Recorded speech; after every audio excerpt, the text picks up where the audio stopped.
Break બાદ સ્વાગત અને હવે આગળ વાત કરવી છે નવરાત્રીને લઈને રૂપાલમાં જે પરંપરાગત રીતે પલ્લી નીકળે છે તેના વિશે। તો વરદાયની માતાના મંદિરથી પલ્લી નીકળી હતી। પલ્લી પર લાખો લીટર શુદ્ધ ઘીનો અભિષેક કરવામાં આવ્યો। ખૂબ જ મોટી સંખ્યામાં ભક્તોએ પલ્લીના દર્શન પણ કર્યા।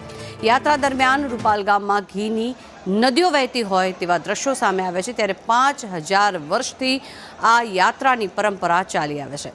પાંડવોનો અજ્ઞાતવાસ પૂર્ણ થતાં પ્રથમ પલ્લી યાત્રા યોજાઈ હતી, જેમાં નિસંતાન દંપતી માનતા રાખે તે પૂર્ણ થતી હોવાની પણ માન્યતા જોવા મળે છે। ત્યારે ગાંધીનગર જિલ્લાના રૂપાલમાં વરદાયની માતાજીના પલ્લી મેળામાં શોભાયાત્રા નીકળી હતી। પલ્લી પર કરાતા શુદ્ધ ઘીના અભિષેક માટે ટ્રેક્ટરની ટ્રેલીઓમાં ઘી એકત્ર કરવામાં આવ્યું અને ભક્તો દ્વારા ઘીનો અભિષેક કરવામાં આવતા રૂપાલના રસ્તા પર જાણે ઘીની નદીઓ વહેતી હોય તેવા દ્રશ્યો અહીંયા સર્જાયા હતા। રૂપાલમાં માતાજીની પલ્લીમાં હાજર રહી માતાજીના આશીર્વાદ મેળવવા માટે ખૂબ જ મોટી સંખ્યામાં ભક્તો ઉમટ્યા હતા।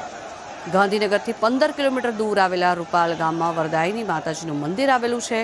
આ મંદિર રામાયણ અને મહાભારત કાળ સાથે પણ જોડાયેલું છે। ત્યારે આ મંદિર દર વર્ષે આસો નવરાત્રિની નોમે પાલખી યાત્રા યોજે છે। નોમના દિવસે નીકળતી માતાજીની પલ્લી વિશ્વભરમાં રૂપાલની પલ્લી તરીકે પ્રચલિત છે।